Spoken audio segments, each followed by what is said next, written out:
to my channel. For those of you that are new, well, welcome to my channel. So today is going to be another vlog of what I did over the weekend at the barn. I just want to mention that I had a lot of things that I wanted to do over the weekend, but unfortunately the weather wasn't with us. It was so hot and sticky, and as you'll be able to see, my horse was pretty impatient, a lot of flies. It was just very, very humid.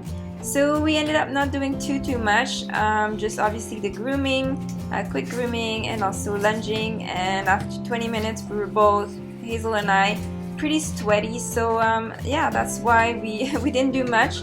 I will try to do a little bit more next week, obviously, to catch up. But other than that, at least we had a great time.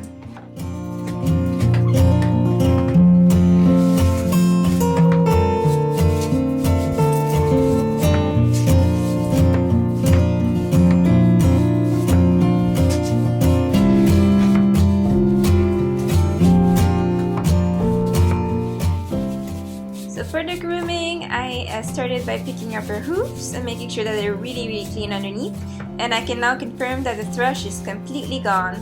Another thing is Hazel was in a little bit early as it was such a hot weather, and she had a lot of sweat marks. So what you can see on the horse is basically like little zebra print, and in the inside you kind of find little marks of like salt. So the first thing you want to do is just clear off those marks. Due to the weather, I kind of knew I had to give her a shower or a bath just because it was really humid, and she got sweaty right away as soon as I started working her, basically.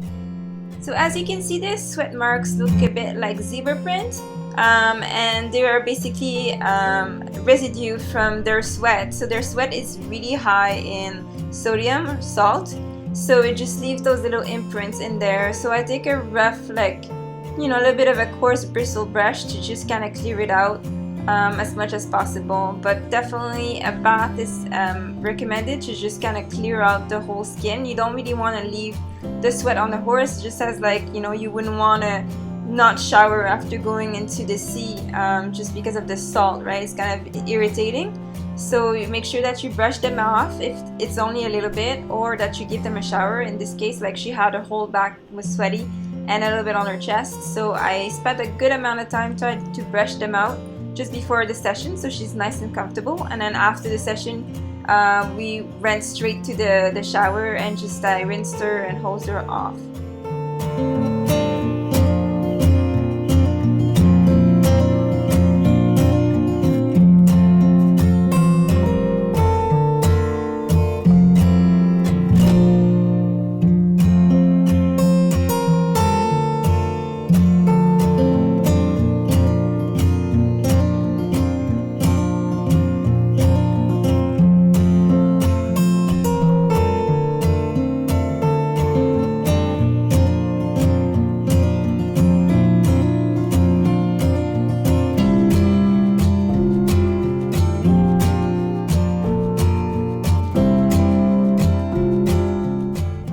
So as you can see, after working on a little spot for a few seconds, the marks go away and the shine comes back into the coat, and you can see all the like dirt and sweat mix kind of flicking off of her hair.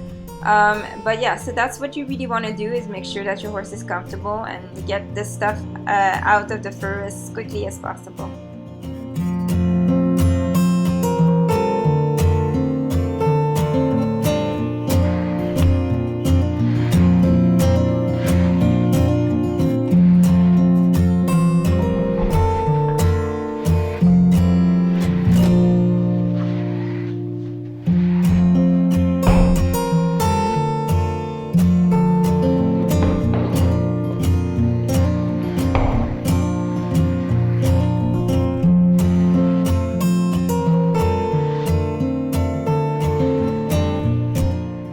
So as you can see, it already looks much better.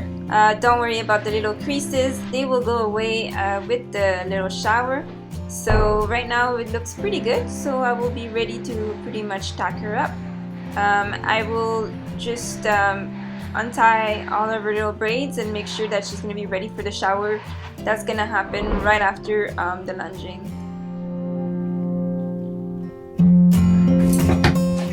At this point, the humidity is pretty high, so I'm starting to be sweaty a little bit. And you can see Hazel kind of moving around a lot just because the flies are everywhere. And they're like bothering both of us. There's nothing worse than having a nice hot and sweaty day and having flies all over us.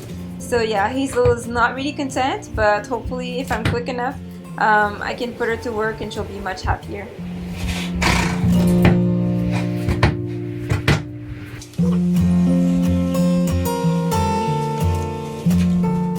Time to remove those old braids and make sure that the mane is kind of nice and loose, just to prepare for the bath that's gonna be coming. So yeah, I just decided to let her mane kind of loose for now. I will definitely be seeing her midweek, so I will be able to braid it again.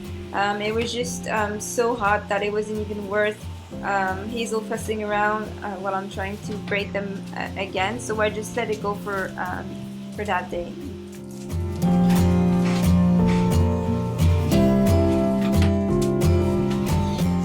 Leg protection is always really important. You want to have the adequate leg protection for the exercise that you're doing. In this case, we'll only be lunging, so just those little medical boots from Pro Choice will definitely do the trick for us for now. You also have a wide array of things that you can put on your horse to protect their legs. Would you be doing dressage or jumping? You just want to make sure that the tendon's protected and that the leg's protected. As they say, no leg, no horse. So if your horse's legs are not working properly, then you cannot ride or do anything with them. So it's really important to keep them protected and keep them happy.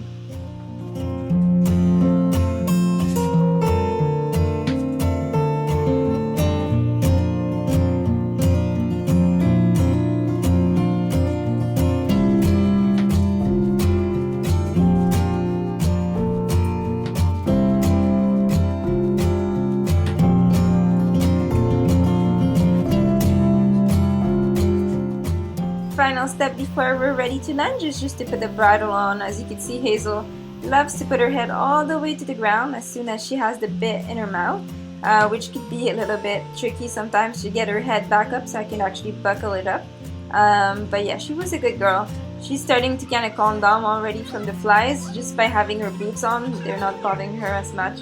So we're almost there and lunging is coming.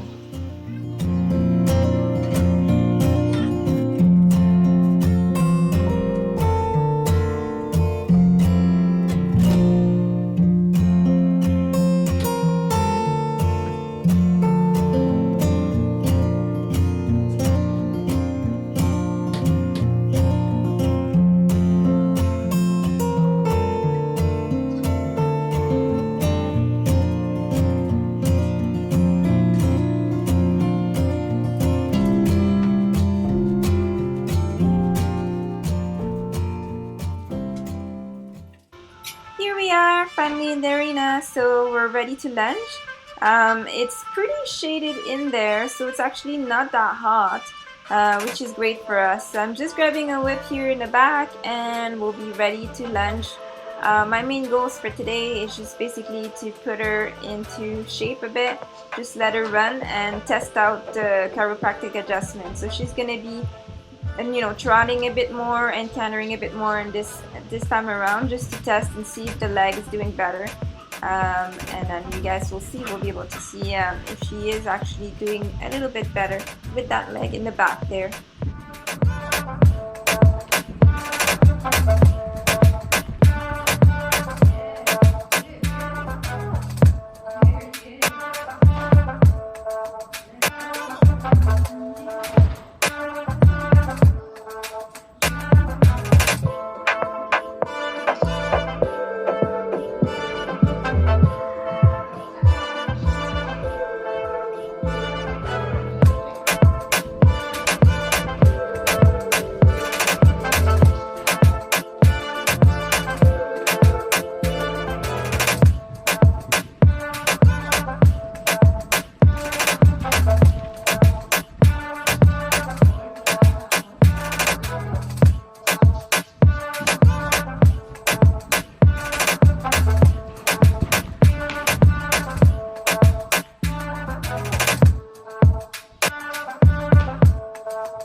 So I am super happy and pleased to report that Hazel's actually doing way better in her back end. As you can see, she's able to actually trot and canter this time.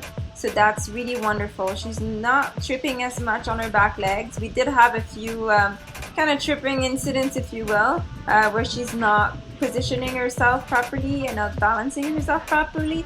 But we definitely have a lot of work to do just because of the 4 months she was off. And she also had that, issue with her hip that was actually bothering her. She wasn't able to canter at all before the chiropractic adjustment. So that's definitely a sign of success. I'm really, really happy, really pleased with the results. So we'll probably have another adjustment coming up soon, but it's already showing something that's very promising. So I hope you enjoyed this video, and I'm glad that you were part of our journey for this vlog. If you did, please leave me a comment in the section down below and subscribe to my channel. I can't wait to see you next week. Have a good one. Bye.